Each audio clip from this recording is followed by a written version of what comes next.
भारतीय नौसेना के एक रेडियो ऑपरेटर ने अजीबोगरीब सिग्नल पकड़ा। Mayday, merit, mayday, this is black siren. लेकिन रिकॉर्ड में ऐसा कोई जहाज दर्ज नहीं था। ब्लैक सायरन एक ब्रिटिश मालवाहक जहाज जो 1953 में रहस्यमय तरीके से लापता हो गया था। माना जाता है कि वह तूफान में डूब गया, लेकिन चौंकाने वाली बात यह थी कि 31 साल बाद उसी नाम और कोड का सिग्नल फिर से मिलने लगा। नौसेना ने एक खोजी जहाज INS विराट को जांच के लिए भेजा। कैप्टन अर्जुन राणा के नेतृत्व में एक 8 सदस्यीय टीम समुद्र के उस कोने में पहुंची जहां से सिग्नल आ रहे थे। समुद्र के बीचों बीच एक धुंध से घिरा विशालकाय टूटा फूटा जहाज खड़ा था, काला, सड़ता हुआ, और फिर भी सिग्नल भेज रहा था। टीम जब जहाज पर पहुंची तो उन्होंने पाया कि जहाज पूरी तरह वीरान है, पर हर जगह नवीन कपड़े, जंग रहित औजार और खाली भोजन के पैकेट बिखरे थे, जैसे कोई अब भी वहां रह रहा हो। कप्तान राणा को कप्तान एडवर्ड स्मिथ की एक डायरी मिली। हमने कुछ देखा था, समंदर की गहराइयों से कुछ चढ़ आया था जो हमारी आत्माओं को निगल रहा था। हर रात जहाज में किसी और की सांसों की आवाज आती, दीवारों पर खून से लिखे संदेश और एक लड़की का गाना, black siren take me home. तीसरी रात टीम का इलेक्ट्रिकल इंजीनियर विक्रम अचानक लापता हो गया। उसका रेडियो एक ही वाक्य दोहराता रहा, don't leave, she is awake now. रात में जहाज के भीतर कुछ चलता दिखता था, लंबे बाल, सफेद आंखें और एक चीख जो कान फाड़ दे। माना जाता है कि ब्लैक सायरन एक ग्रीक देवी थी जिसे अंग्रेजों ने अपमानित किया और उसी के नाम से ये जहाज बनवाया गया। बदले में उसकी आत्मा ने इस जहाज को शापित कर दिया। अब यह समुद्र में भटकता रहता है, आत्माएं निगलता है, और जो एक बार चढ़ गया वापस नहीं आता। INS विराट की टीम के 7 लोग अब जहाज पर बचे थे। हर किसी के चेहरे पर डर साफ झलक रहा था। कप्तान अर्जुन ने तय किया, हमें सूरज उगने से पहले ये जहाज छोड़ देना होगा। अगली सुबह सूरज नहीं निकला। जहाज की घड़ियां रात के 2:44 पर अटक गई थी। रेडियो पर सिर्फ वही पुराना गाना बज रहा था, black siren take me home. नाविक सुनील को जहाज के स्टोर रूम में एक लड़की दिखाई दी, सफेद गाउन, भीगे बाल और स्याह आंखें।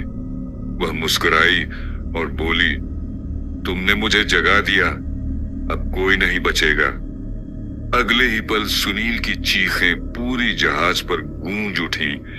जब सब दौड़कर पहुंचे तो बस खून से भरा कमरा मिला और दीवार पर लिखा था, she is part of the ship now. कप्तान अर्जुन को डायरी का एक और पन्ना मिला। ब्लैक सायरन अब जहाज नहीं, एक आत्मा है। जो भी इसे छूता है उसका शरीर यहीं रह जाता है और आत्मा जहाज का हिस्सा बन जाती है। टीम के वीडियो ऑपरेटर राहुल ने कैमरे में एक अजीब चीज देखी। पिछली रात के फुटेज में सभी सोते हुए थे, लेकिन एक लंबा काला साया हर केबिन के बाहर खड़ा था। और फिर कैमरे में राहुल खुद से बात करता दिखा, जबकि असल में वह सो रहा था। प्रोफेसर मायरा नाम की एक तांत्रिक विज्ञान की विशेषज्ञ कप्तान से रेडियो पर जुड़ी। उसने बताया कि ब्लैक सायरन को शांत करने के लिए ग्रीक समुद्री शांति मंत्र का उच्चारण जरूरी है, लेकिन वो मंत्र अधूरा था। कप्तान अर्जुन ने निर्णय लिया, अगर मरना ही है तो लड़कर मरेंगे। प्रोफेसर मायरा ने कप्तान अर्जुन को बताया, ब्लैक सायरन एक आत्मा नहीं, एक जिंदा शाप है। उसे किसी देवता ने नहीं, इंसानों की लालच ने जन्म दिया था। उसने एक पुराना मंत्र भेजा, ओ सायरन, सागर की पुत्री, तेरे नाम से अब तुझे मुक्ति मिले, लेकिन साथ ही चेतावनी दी, मंत्र पूरा करने वाला खुद को उसकी भेंट चढ़ाए बिना नहीं बचता। अब टीम में सिर्फ कप्तान अर्जुन, नेविगेटर पूजा और कम्युनिकेशन ऑफिसर रोहित बचे थे। अर्जुन ने पूजा से कहा, अगर मैं न लौटूं तो ब्लैक बॉक्स लेकर लौट जाना, दुनिया को बताना कि यह सिर्फ एक कहानी नहीं थी। कप्तान ने जहाज के ब्रिज पर जाकर मंत्र का पाठ शुरू किया। पूरे जहाज में कंपन होने लगा, जहाज के लोहे चटकने लगे और तभी प्रकट हुई ब्लैक सायरन, एक लहरों जैसी आकृति जिसमें विकृत चेहरे, डूबी हुई आत्माएं और चीखों की गूंज थी। उसने कहा, तू भी अब मेरा होगा। कप्तान चिल्लाया, तेरा श्राप तुझसे ही खत्म होगा। मंत्र पूरा होते ही जोरदार धमाका हुआ और पूरी दुनिया एक अंधेरे में समा गई।